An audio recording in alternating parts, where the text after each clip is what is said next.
ಪಾತ್ರೆ ತೊಳೆಯೋದಕ್ಕೆ ಅಂತ ಹೇಳಿ ಹೆಚ್ಚು ಹಣ ಖರ್ಚು ಮಾಡಿ ಈ ಥರ ಡಿಶ್ ವಾಷಿಂಗ್ ಲಿಕ್ವಿಡ್ನ ತಗೊಳ್ಳೋ ಅವಶ್ಯಕತೆ ಇಲ್ಲ.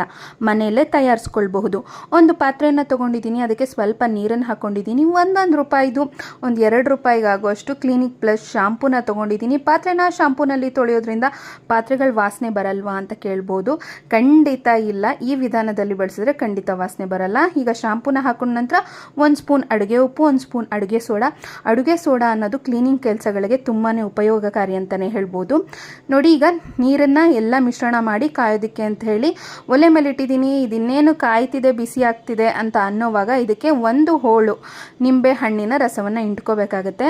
ನಿಂಬೆಹಣ್ಣಿನ ರಸ ಮತ್ತು ಅಡುಗೆ ಸೋಡಾ, ಉಪ್ಪು ಬಳಸಿರೋದ್ರಿಂದ ತುಂಬಾ ಚೆನ್ನಾಗಿ ಪಾತ್ರೆಗಳು ಕೂಡ ಶುಭ್ರವಾಗಿ ಕ್ಲೀನ್ ಆಗುತ್ತೆ. ಇದನ್ನು ಎಷ್ಟು ದಿನಗಳು ಬೇಕಾದರೂ ಸ್ಟೋರ್ ಮಾಡಿ ಇಟ್ಕೋಬಹುದು, ಬಳಸಬಹುದು. ಈ ಟಿಪ್ಸ್ ಇಷ್ಟ ಆದರೆ ಲೈಕ್ ಕೊಟ್ಟು ಶೇರ್ ಮಾಡಿ. ಹೆಚ್ಚಿನ ವಿಡಿಯೋಗಳನ್ನು ನೋಡಲು ಚಾನಲನ್ನು ಸಬ್ಸ್ಕ್ರೈಬ್ ಮಾಡಿ.